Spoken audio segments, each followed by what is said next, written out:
then Carolyn's going to have a little conversation about our fundraising goal and how this fits into our plans. And we'll hear from a couple of teams and what they're going to be doing. So I think Janet has agreed to share a little bit. And Carolyn's going to have a little conversation. Recording is working. Thank you for playing that back to me.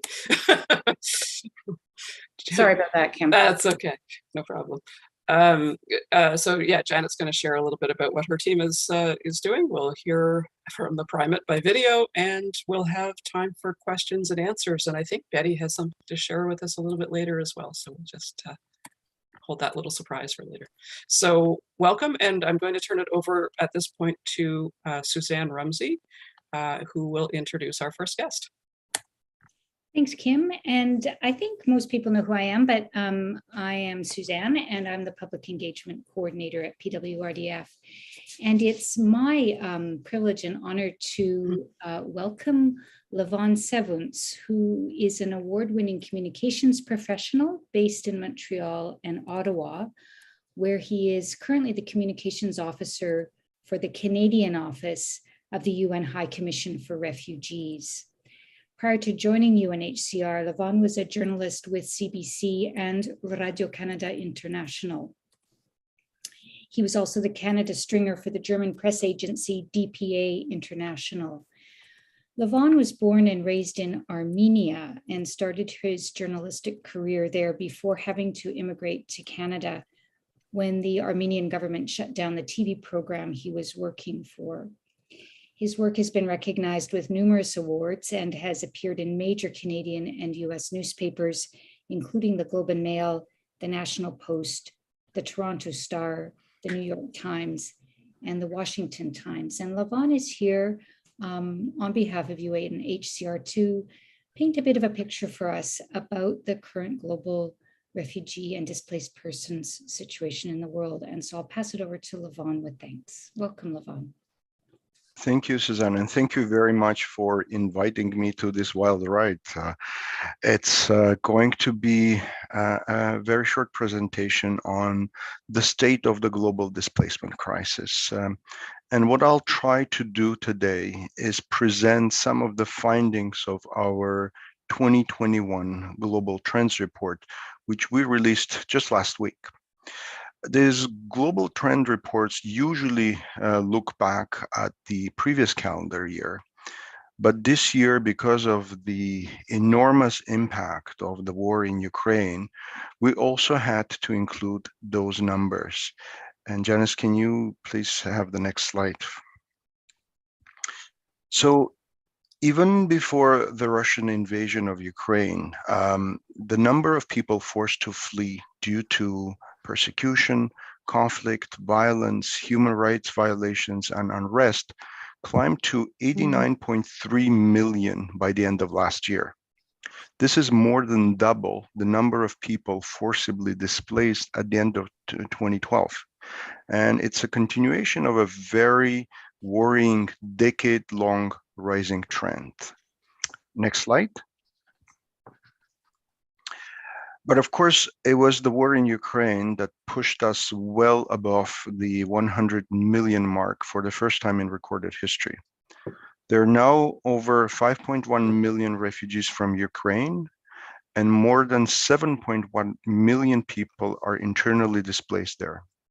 It's one of the largest forced displacement crises since the Second World War, and certainly the fastest. Next slide. So where did all these refugees and internally displaced people go? As you can see from this graph, low and middle income countries hosted 83% of the world's refugees and Venezuelans displaced. What's more, the least developed countries provided asylum to 27% of the total. So together, these least developed countries account for less than 1.3% of the global GDP, yet they were responsible for hosting more than a quarter of all refugees worldwide. And at the end of 2021, The number of refugees in the least developed countries stood at 7 million people. High-income countries like Canada, for example, which account for most of the global wealth, hosted only 16% of refugees. And this number hasn't changed very much with the Ukrainian crisis, where European countries have now, hosted the majority of Ukrainian refugees. Also, another interesting fact, most people fleeing conflict and persecution prefer to stay or remain near their country of origin. In 2021, nearly 3/4 of refugees were hosted in neighboring countries. Next slide. So if you look at this slide, you'll see that we had 1.4 million new asylum claims made in 2021. And something that is quite counterintuitive for some people, but is well known to us at UNHCR, it was that the United States of America was the largest recipient of these new asylum claims, followed by Germany, Mexico, Costa Rica, France, Spain, United Kingdom, the Democratic Republic of the Congo, Italy, and Uganda. And as you can see, Canada is not even in the top 10. Next slide. So one figure that really boggles my mind is that 2/3 of all refugees came just from 5 countries. Now, these countries are Syria, Venezuela, Afghanistan, South Sudan, and Myanmar, and this was in 2021. This year, of course, Ukraine tops that list, having surpassed Syria as the world's largest displacement crisis. What it also means is that if the international community were able to resolve just this 6 crises, 7 out of 10 refugees would be able to go home. Next slide, please. So just let's take a look at some of the demographics. It's pretty evenly split between men and women. There's slightly more men who are displaced. But the most interesting statistics on this slide is that while children represent only 30% of the world's population, they make up 42% of all forcibly displaced people. Next slide. And so here's a map that kind of presents where most of the world displacement occurred in 2021, which was most notable for the sheer number of existing conflicts that escalated and new conflicts that flared up. So according to the World Bank, 23 countries hosting a combined population of 850 million people faced high or medium intensity conflict last year. The number of conflict-affected countries has doubled during the last decade.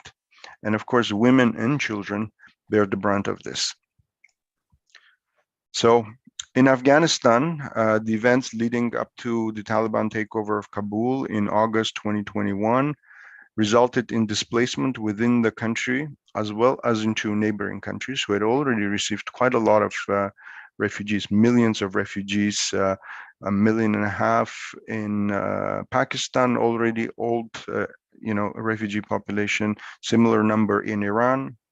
The number of people displaced internally rose for the 15th straight year, and that's just a telling statistics there.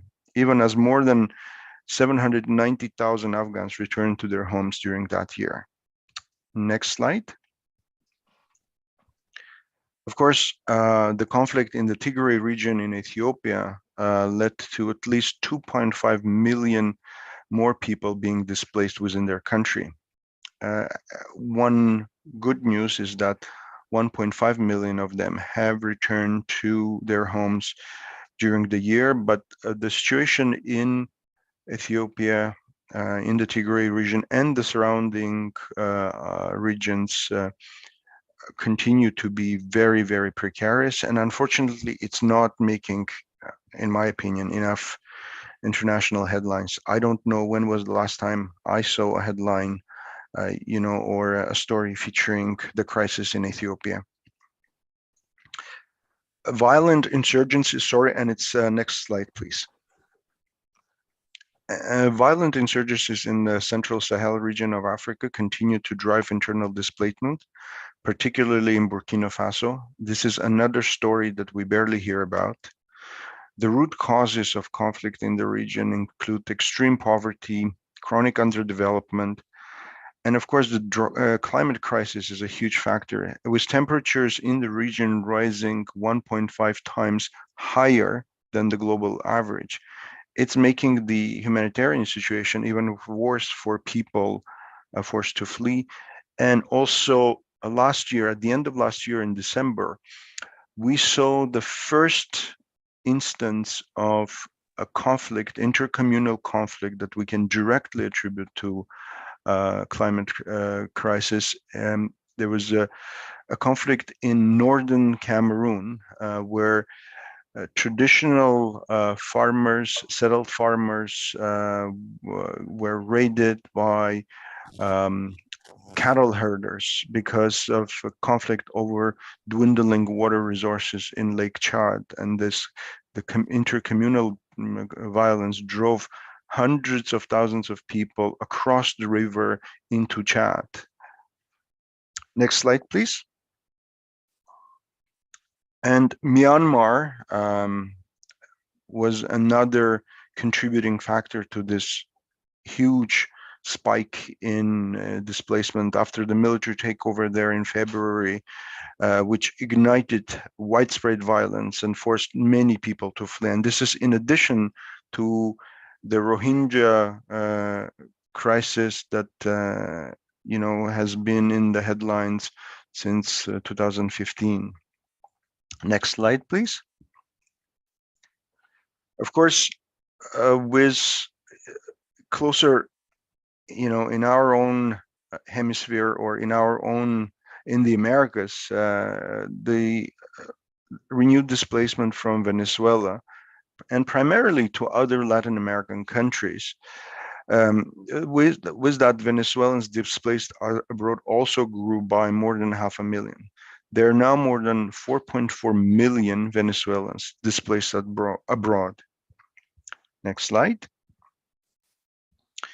And in addition, the Democratic Republic of the Congo, Nigeria, South Sudan, Syria, and Yemen also increases between 100,000 and 500,000 people displaced internally during the year.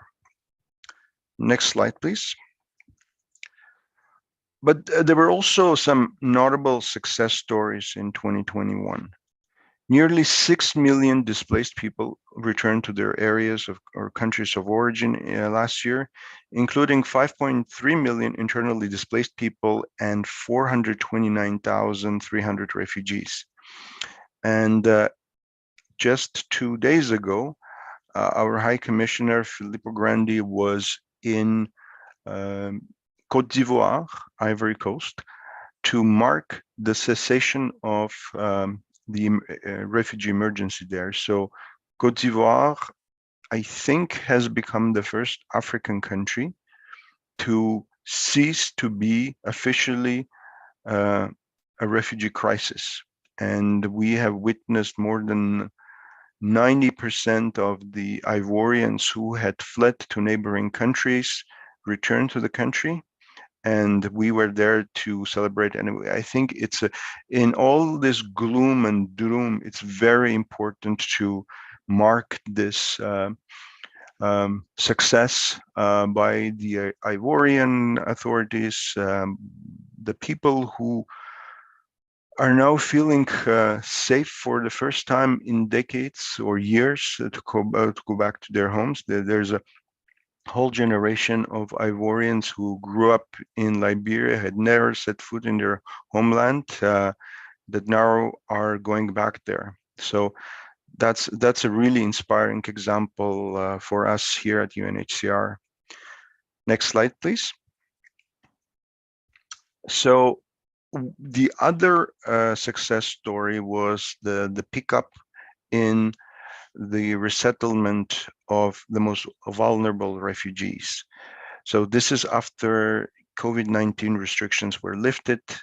We saw during the COVID, the worst of the COVID pandemic, that the numbers of resettlements really fell to like the bottom.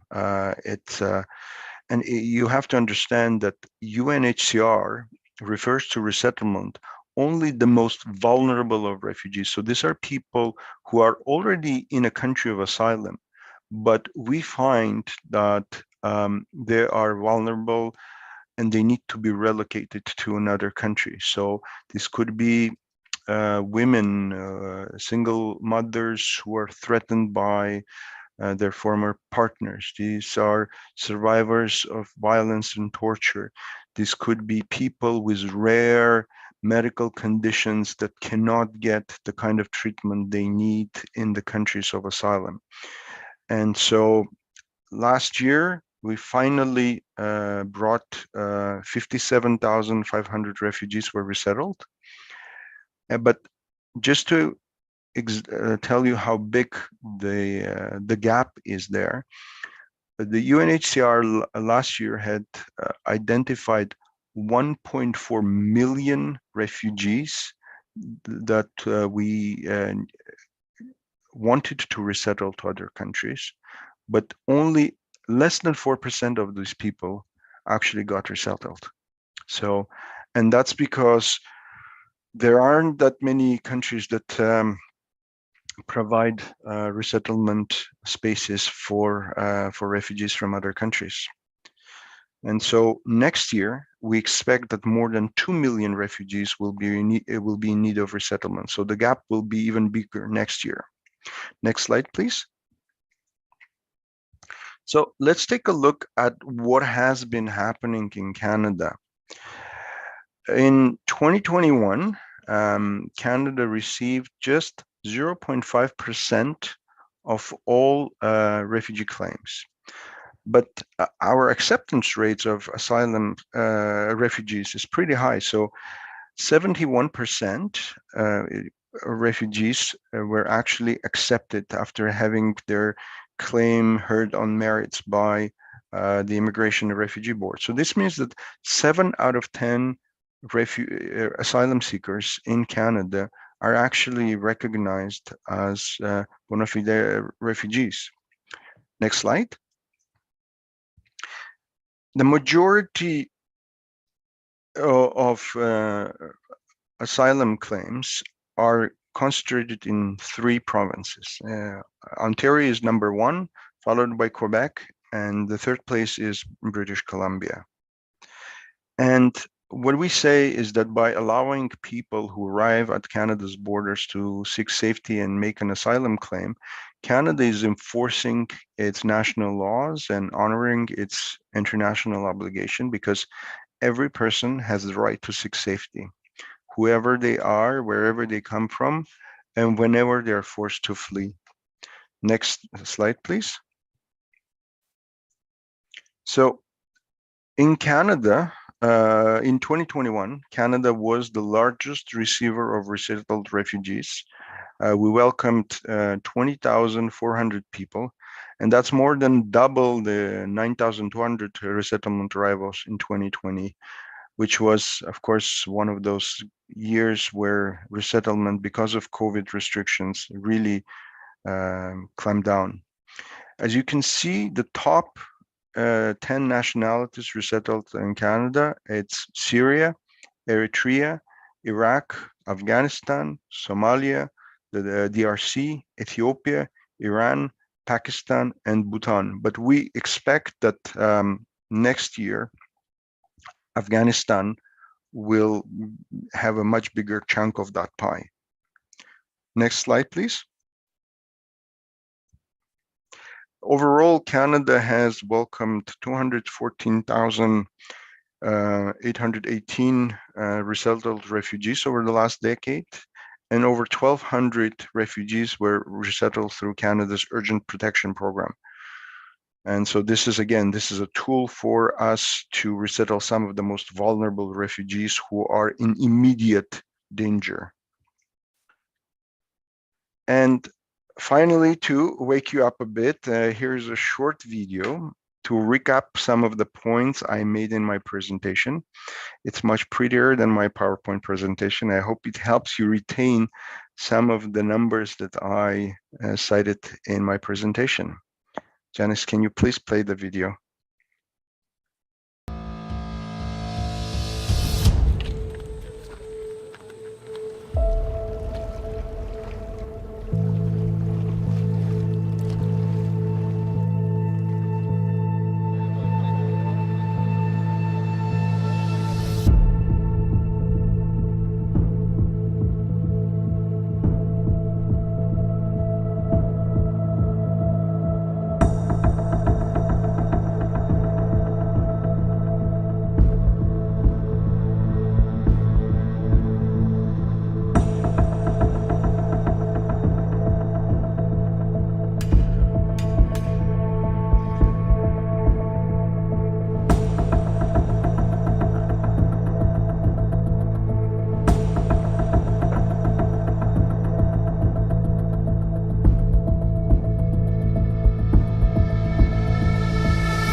That's it.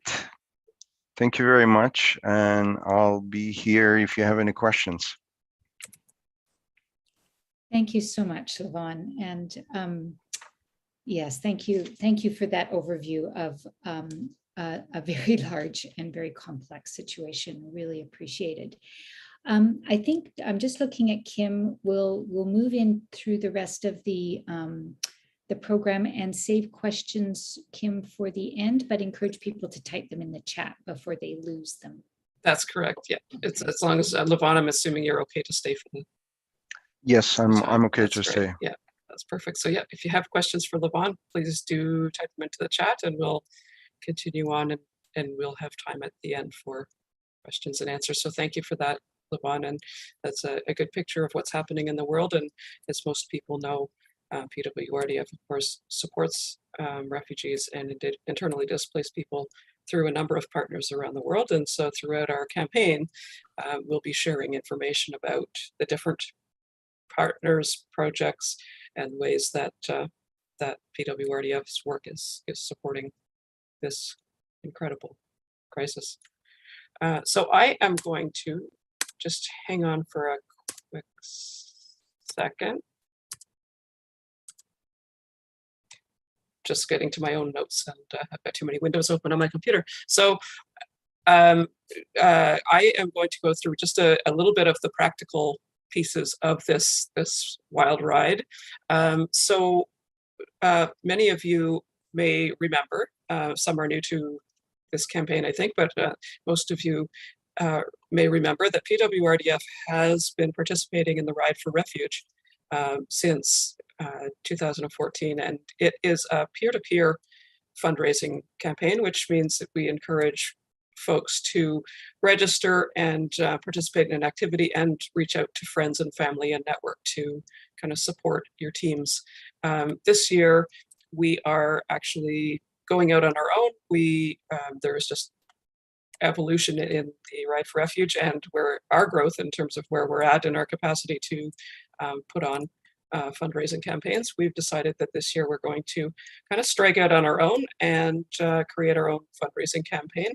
And in consultation with a number of our previous team captains, the Wild Ride was born, and we have to thank Janet Coughlin for coming up with that name for us. It just was the first naming suggestions. Hey, I've got a good idea, and it's like, yeah, I think that's it. So thanks for that. What is the Wild Ride? And Janice, get the slides up. Kim, go ahead. Awesome. Okay. So PWRDF's Wild Ride officially launches today, hooray, and will go until October the 8th. And we're planning a celebration through Zoom on October 18th. What that means is that you can do your activity, whatever you choose to do, on or before October 8th. And then we'll get together and kind of celebrate as we have in other years. So the next one. We're inviting you to put your stamp on it by whether it's walking, cycling, running, paddling, baking, singing, crocheting, or doing pretty well anything that you find fun. So use your creativity, share your passion, and raise funds to support PWRDF's work with refugees and internally displaced people. Pretty much anything goes. So hoping that maybe we'll get some interesting, we personally love hearing the stories of people's creativity and how you turn your passion into support for PWRDF. So how does it work? Basically, the PWRDF Wild Ride is wild. It's freestyle. So you can do it as a group. You can do it alone. You can do it from wherever you are in the country. I think we'll have teams from coast to coast to coast again. And some folks like to come together as a team and either cycle or walk together.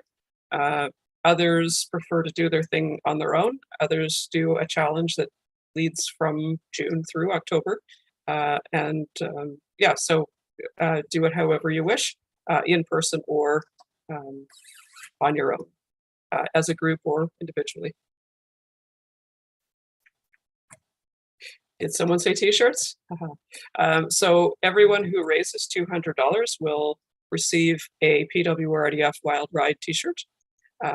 We're designing this campaign as we go along, so we will yet see what the t-shirts look like. I'm sure they're going to be great, but they'll be coming out fairly soon. So yeah, $200 raised gets a t-shirt. So when you do register, we'll ask you for your t-shirt size. I did include a graphic of the t-shirt. Saw that. Yeah, so yeah.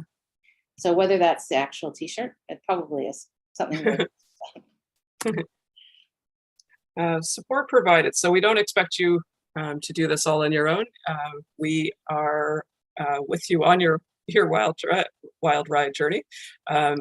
You'll receive a lot of emails from me with partner stories, links to videos about partner stories, a few facts about the cause, and tips and tricks for recruiting participants and fundraising. So the idea is just to make it fun, offer you encouragement. We will do a number of coaching calls where team captains will be invited to come together and chat about what they're doing, any ideas that they have that they want to run past other people, maybe learn from others, or pick our brains for how to offer some encouragement. And we will offer you lots and lots of encouragement along the way. I kind of think I'll be your kind of personal cheerleader or stalker, depending on how you look at that, but don't feel like you're ever doing it alone. And as well, we have learned that the registration is a little bit complicated. So if you do need help with that, certainly reach out, and I or Anselm and Chanel, our fundraising team, will help you with any issues that you may have. So getting started, basically, here's the website. It is linked to the PWRDF website. Janice is going to walk through the process to register in a second, but there's our link. We love that this year it's actually embedded into the PWRDF website, so you don't have to go to another one. Register a team and invite your friends, family, or church members or other people in your network to join your team. You can join a team in your area. If you don't want to be a team captain, you can check and see if there's already a team being formed in your area and join that, or you can do your thing as an individual. That option is available as well. And when you do register, we ask you to customize your fundraising page to tell your own story about your wild ride and why you're doing it and what you plan to do. I love hearing and reading the stories of what creative activities people are doing. And then, you know, start reaching out, asking for support from your friends and family, and most of all, have fun. Get out and do your thing. As you said, some of us do our thing sort of starting in June and through October. Others will do one thing in October, up to you, but just go out, do it, have fun. And that's it for me. So I will turn it over to you, Janice, to tell us how to actually get started. Thanks, Kim. Okay, so please bear with me. I'm going to pull up our website and share all at the same time, and also try to speak coherently. So this should be fun. Okay, so as Kim mentioned, the one thing that's a little bit different is that, sorry, let's just see if I can get the correct page up here. Hold on one second. So we are now working with Canada Helps, has a peer-to-peer platform. And one really great thing about that is that our donors are really familiar with Canada Helps, and it is a very trusted partner of PWRDF. So they are the ones processing all of our payments. And so that should, you know, give people some comfort. Okay, I hope everybody can see the page now. So as Kim mentioned, pwrdf.org/wild-ride. There's the, maybe you should say wild-ride. That kind of sounds more wild. So that's the URL. And then, so this is what we will call the landing page. And just one little tip here, that I have included a link to read the launch story. So I'm just going to click on that just to show you that there's sort of a lot of the background on the refugee, internally displaced people, conflicts around the world. So that's just you know, if you're looking for information in order to share out this story. So when you come here, so you could even just donate right off the top, but we're not going to talk about that. We're going to go down to our options here to join a team, to create a team, or to join as an individual. So depending on what role you want to take, you would click on the appropriate button there. So before I walk us through that, I'm just going to scroll down and show you all this page so everybody knows. So here's, again, this kind of, you know, preface of information about the campaign and about the crisis that we are hoping to address with through our fundraising. And oh boy, like yesterday when I was on this page, there was only 5 teams. And so I guess maybe that is the same thing. So there's 5 teams, and then we've got our top fundraising individuals. So it shows, you know, it starts to give people that information on this dashboard, which is really helpful. So, okay, I guess I was a little bit overexcited there. All right, so teams, you can see, yes, there are 5 teams. PWRDF Peddlers Plus is our Toronto staff team. And we've got Vancouver, and we've got St. James and Divine Dashers, and the Primates Hymn Sing, which we'll look at later. And then we've got 11 participants who are within those teams. Okay, so let's just, let me just check one other thing. Oh, we've got some donations at the bottom and a little bit more information here. But let's just go ahead with the join as an individual. I hope it's not too like seasicky when you're looking at this. I'll try to not scroll too quickly. But let's say that you wanted to join as an individual, which actually I'm going to do because I'm doing something. So I will do that right now. So here's my email. Okay, right. Okay, I'll use my personal email. A little bit of personal info there. Okay, and so you have to create an account, and so I'll do my regular email. So you're going to fill in a password. Pressure when you're doing it in front of an audience. Okay, so so you do have to create your account, and now indicate my t-shirt size. That's very important.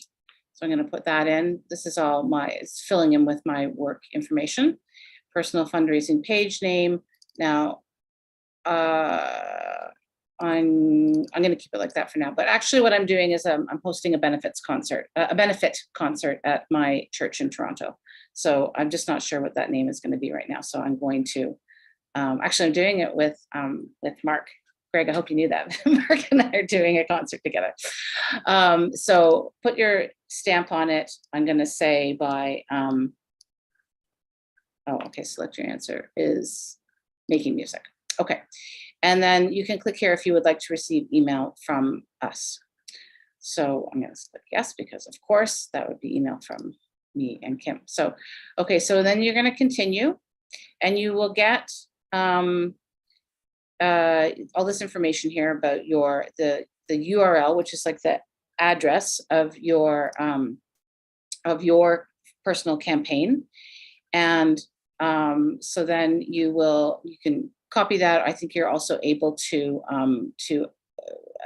edit it so that it's not quite not just as alphanumeric, and then ready to maximize your success. So, and okay, so let's look at the details, because this is an important part that we want to be able to customize your page so that when people come to your like when you email out your fundraising link, people will kind of get a better idea of what you want to do. So you can set your target amount, and I think for us it'll probably be $1,000. And the name of the page owner I'm going to put in as Janice Douglas. And then display a list of supporters to my campaign on my page. And so I would definitely want people to see who is supporting me. And then you can also ask to send you an email every time somebody makes a donation. So I want to know that as well. Now you can keep this text that we've put in, or you can change it to update it to be a little bit more about what you are going to be doing. So I will go back to this and probably put in the date of the concert that we're doing, and a few more details about that. And then when you get down here, you're going to save it. Always remember to save. And then also going into images and videos. So the default that we have is our PWRDF Wild Ride logo, but you can remove that and upload an image that is specific to what you are doing. So when I put together a graphic for the poster that will be for our concert, that's what I will put in there.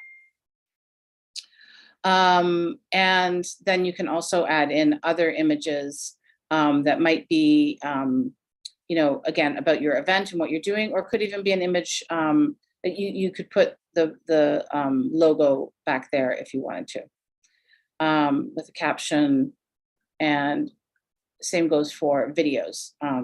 So that's that. No save button there. And then donations, that will be a place for you to check to see who has donated.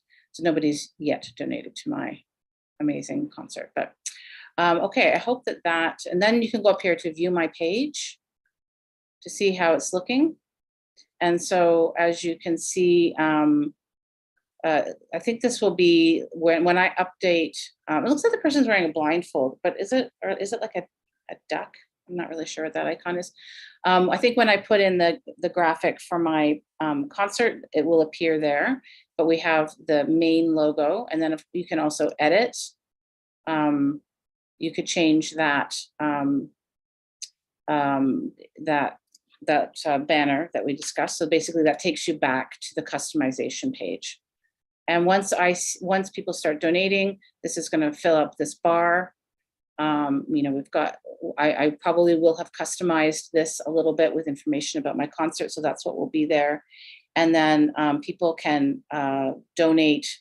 It does say donate monthly, but that's not likely how people are going to be giving, but they can do any of these amounts or fill in their own, and they can say, a nice note about how awesome the concert's going to be, and then they will continue with their donation.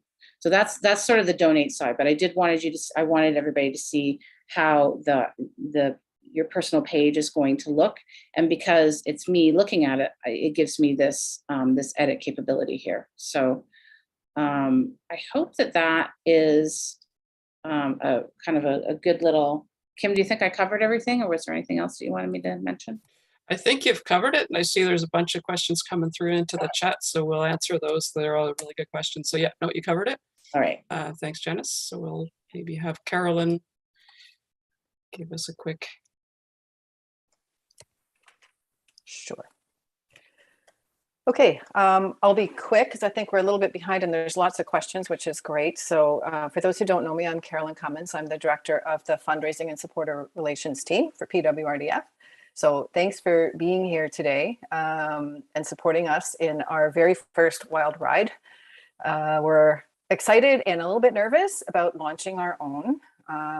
But just to say, this is a cause that is particularly important to me. Some of you might know that I used to be the refugee sponsorship coordinator for the Diocese of Niagara for many years. And so I worked to sponsor that very minuscule number of refugees, as Levon was saying, that are lucky enough to be resettled to a third country, but it's such a minuscule number. And the vast majority of refugees and internally displaced people do not have that opportunity. And so I'm glad that we're coming together around this cause today.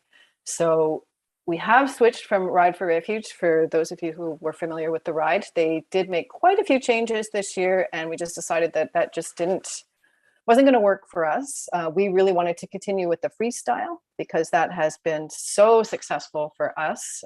We went into the pandemic wondering how we were going to manage to meet our goal, and we ended up exceeding our goal. Both in 2020 and 2021 we set records, so that was amazing, and a lot of that was to do with the freestyle. So we're really glad to be able to continue with that.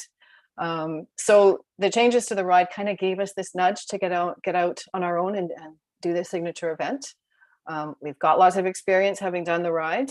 We've raised over $186,000 over the years through the ride, and so we know that we can continue with this success with your support. One of the objectives of our strategic plan is around institutional sustainability. So building a sustainable future for PWRDF, looking for new ways to raise funds and new sources of funds to make sure that we can continue supporting our current and our future partners. So it kind of makes sense that we're going to create our own signature event that we can continue with and we can improve upon as the years progress. And I think it was always a little bit confusing for those who went to actual Ride for Refuge events because there'd be a whole bunch of charities there. And it was really unclear what the event was actually about because there were just so many different charities there. So, this gives us the opportunity to have our own event to help our participants and our donors learn more about PWRDF. And it brings new donors to PWRDF who may otherwise not have known about the work that we're doing and our partners. And having our own event also lets us be in touch more directly and more quickly with those donors and participants, because one of the things with the ride was it did take them a long time to share that information with us. So that's going to be an improvement, I think. And so, yeah, I don't want to go on for too long because I know we have a number of questions. But I do want to say, I did see the question about how do we bring attention to the other refugee situations that aren't getting very much attention in the world. And that's something that we're also really concerned about. And I know UNHCR is as well. This is one way for us to be able to do that, to be doing this ride, to be giving out information. And that's why we didn't focus this on any one particular refugee population, but wanted to make it for all refugees and internally displaced people around the world. And I just want to give a really big shout out to the fundraising and supporter relations team who has very, very quickly put this together. We got very short notice about this change, and very quickly they made the decision to let's run with it, came up with the logo, came up with the platform, And here we are today launching it. So Kim has put a ton of work into this, and as well, Suzanne and Janice and Anselm have all contributed to get us to where we are today. So as I said, we're excited, a little bit nervous, but I know we can do it. We are setting a goal of $50,000, which is what we did last year in the ride. So I know with everybody's support that we'll be able to achieve that goal again. So thank you. And we will all be here to support you as much as possible.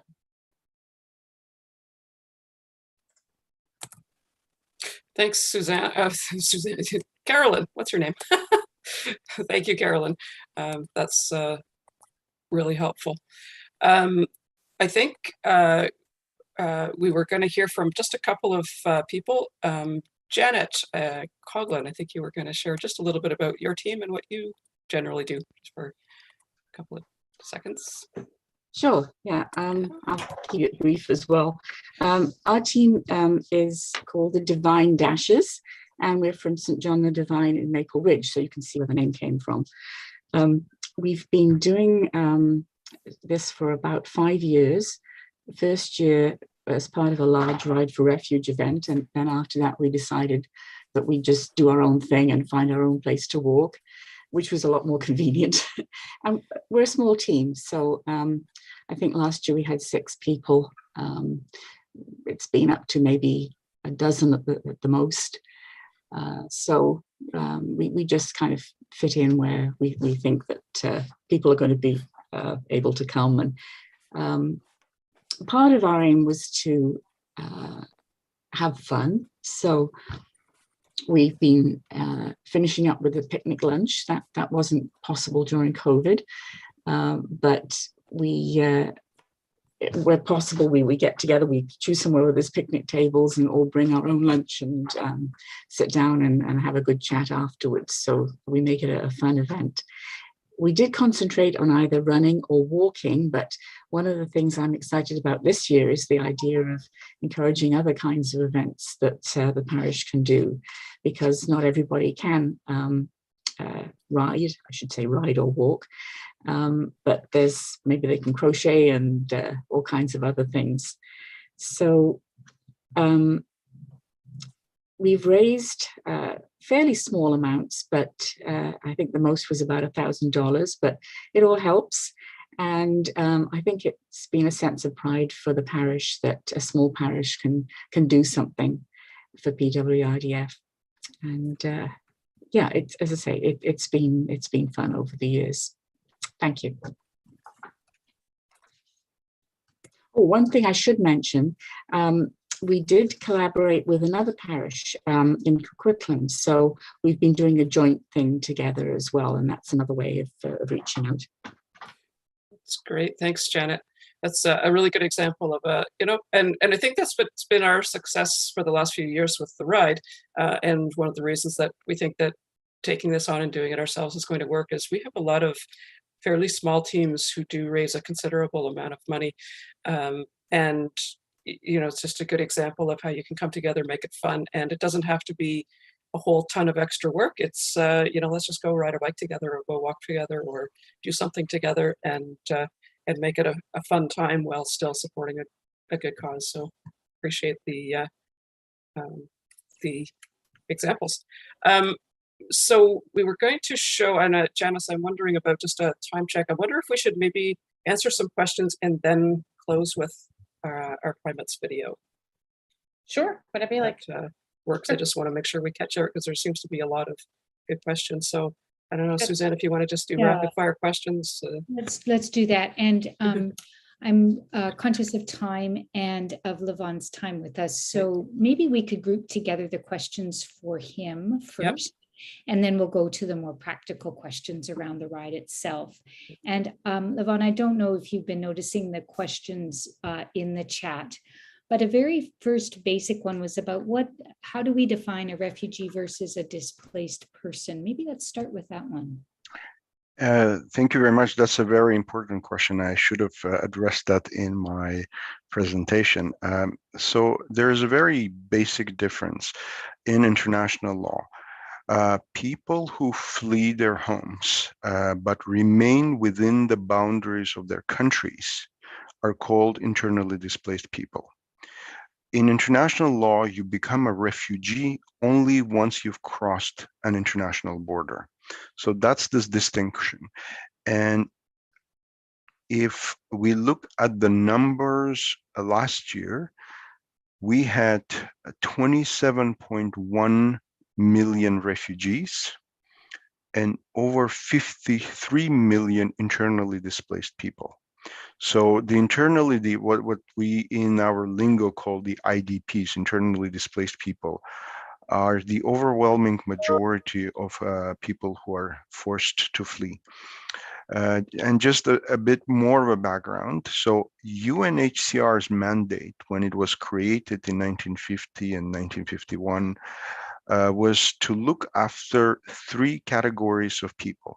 So those were refugees, the internally displaced people, and stateless people, people who have no national passport. So those are three main categories that we look after.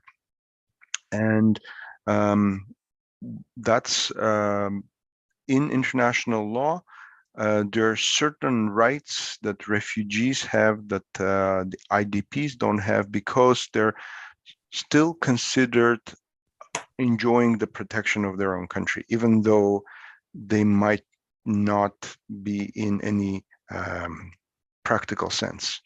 So, and it's one of the most challenging groups for us to work with, because you often have to kind of get permission of the government that either doesn't have the physical or security authority to go to control its territory, or is actually doing the some of the persecuting itself.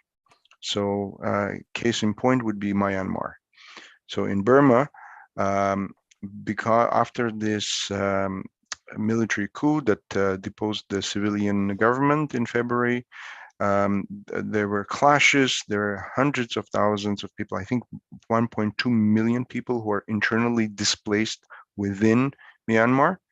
And one of the kind of strange things that we have to do is that we have to work with the government, the military junta of Myanmar, to be able to deliver this basic services to this refugees or internally displaced people. That we don't call them refugees, and that's one of the reasons why UNHCR, like the Red Cross, which gets sometimes a lot of criticism, we have to keep very neutral, very impartial, because our mandate is to provide support to this populations, the three main populations, and we have to be able, in most cases, to be able to work on both sides of the front line. So that kind of puts some restrictions on the kind of things we say, and very often people don't realize that, and come back to us, why don't you criticize this and that? The reason is that we need to be impartial. Our job is to provide services, to provide aid to these internally displaced people. We let others handle the more kind of advocacy. We advocate, but the more rights-based advocacy and criticism, that's the job of the others. It's like NGOs like Amnesty International or Human Rights Watch. That's what they do. Thank you for that, Levon. I see there's a couple of questions that don't don't have short answers. And have to do with how, I think on the one hand, how to comprehend the enormity of the challenge, but also uphold both particular situations and even individuals within those situations. And I just wonder if you, as someone who has been a communicator for so long, whether you have a thought about how do we help people see the big picture, but also see it at a level that feels like it's possible to respond, I guess, not to feel overwhelmed by it. Yeah, and this is something that we deal with as journalists, as communicators, because when you say 100 million, you just might as well throw in the towel, and because it's so overwhelming. And the way we have been dealing with this is to show people individual stories. I think it's very important to personalize this and give face and voice to this displacement crisis. So telling and letting refugees and IDPs tell their own stories. Because they are sometimes the best advocates for themselves. So empowering them to tell their own stories, helping them. I think that's one of the best ways we can do to kind of help and illustrate what stands behind those numbers, because that's the most important thing for people to realize, that we're talking about individuals. We're talking about people, and they're not, it's not that faceless mass of statistics. We're talking about individuals. Thank you. Yeah. I'm seeing we're almost at time, and some folks are having to leave. So I'm going to suggest just on, there's a couple of other questions related to the UNHCR, and perhaps Levon, I could follow up with you with a little more information that we could share out with people afterwards, if that's okay. Sure, absolutely. Absolutely. And thank you so much. It's an enormous set of issues and not easily answered briefly. I also noted that Greg is just mentioning that he's having to leave, and perhaps an email with response to the ride questions, of which there are an awful. There are a bunch. Yeah. And I think a number of us, well, actually all of us have different meetings to get to in a minute. So I will actually gather the questions from the chat and along with the recording, send out a Q&A. Yeah, I think that's probably the best way of going about it, so that we can answer them more completely. Okay, I think that's a good idea. Yeah. Yeah. And probably, I think just again, Kim, you mentioned just to assure people that if something comes up around the registration or around activities or whatever, yes, we're here to respond. So that's right. For now, send me an email and I'll either. Money raised, it goes to PWRDF, and it goes to our partners who support refugees and internally displaced people. Actually, we're not funding UNHCR, but we do have a number of projects. Sorry. Our partners work closely with UNHCR on the ground. For example, the National Council of Churches of Kenya in the Kuma refugee camp in Kenya has collaborated with UNHCR in that camp. So there is opportunity for collaboration. Right. All right. So what would you propose to do? We're 2 minutes over. So I think what we're going to do, and we have also the link to our Primates video. So I think what we're going to have to do is create and say goodbye, say thank you, and follow up with an extensive email Q&A and link to our videos. I think. Close with that prayer. Sure. Thank you. Way to end. All right. I invite you to pray with me. We are called to be the church, the witness of Christ in the world, the disciples who follow in the steps of the one who lived within and for the marginalized, those kept to the outside of society. We are called to welcome the stranger in our midst. But our hospitality is hindered by our anxieties. Our open arms are closed by our fears. Stir within us the flame of solidarity, so that we will commit ourselves to action, that by our thoughts, our words, our dreams, the strangers in our midst will find their home. And as we go now to our work for the Wild Ride, we go with the strength that is ours. We go simply, lightly, gently, in search of love and truth. And the Spirit goes with us. Amen. Amen. Thank you. Amen.